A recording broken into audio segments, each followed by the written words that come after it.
Basically क्या बताया है कि नॉर्मली हम ये मान के चलते हैं कि जब हम अभी तक हम बात कर रहे थे कि फ़र्म्स कैसे आपस में इंटरेक्ट करेंगी और गवर्नमेंट कैसे उसमें घुस सकती है।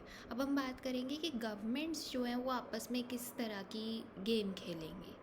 ठीक है, तो बहुत सिंपल सी बात ये बोल रहा है ये वाला पूरा पेज। इट्स बेसिकली सेइंग कि नॉर्मली हम अज्यूम करके चलते हैं कि गवर्नमेंट्स जो है, एक गवर्नमेंट दूसरी गवर्नमेंट की पॉलिसी को गिवन लेके चलती है, ऐसा हम अज्यूम करके चलते हैं नॉर्मली।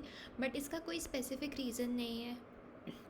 मतलब आइडियली तो जैसे फर्म्स जो हैं, जैसे उनमें स्ट्रैटेजिक इंटरप्ले है कि एक फ़र्म जो करती है उससे दूसरी फ़र्म को इफ़ेक्ट पड़ता है एंड दूसरी फ़र्म वो सब सोच के ही कोई भी एक्शन लेती है।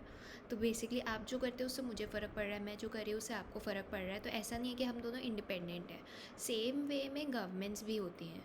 तो यही उसने बोलने की कोशिश की है कि कोई ज़रूरी नहीं है कि आप बस दूसरी वाली गवर्नमेंट क्या करेगी उसको ऐसे ही पत्थर की लकीर मान के और ऑप्टिमाइज़ करो, बल्कि यू हैव टू अंडरस्टैंड कि आप जो कर रहे हो उससे इट्स गेटिंग अफेक्टेड जो दूसरी गवर्नमेंट कर रही है एंड फिर ये वो डिसीजन ले रही है। ठीक है, तो ऐसे में आप परफेक्ट कंपटीशन वाला मार्केट हो चाहे इम्परफेक्ट कंपटीशन वाला मार्केट हो, अगर आप ये बात समझ लेते हो तो फिर आप काफ़ी चीज़ें अपने फ़ायदे में कर सकते हो।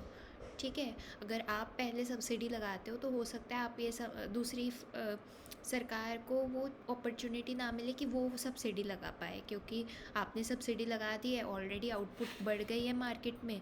अब अगर वो भी सब्सिडी देती है तो और आउटपुट बढ़ जाएगी, प्राइस गिर जाएगा एंड ऑल ऑफ दैट। तो उसके कारण हो सकता है कि आपकी पॉलिसी अफेक्ट्स दूसरे वाले की पॉलिसी।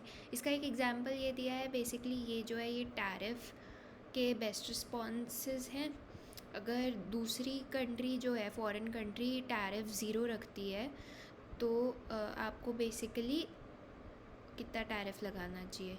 इन दैट केस आपको बेसिकली T* जितना टैरिफ लगाना चाहिए, जो कि आपका एक second, just let me confirm this.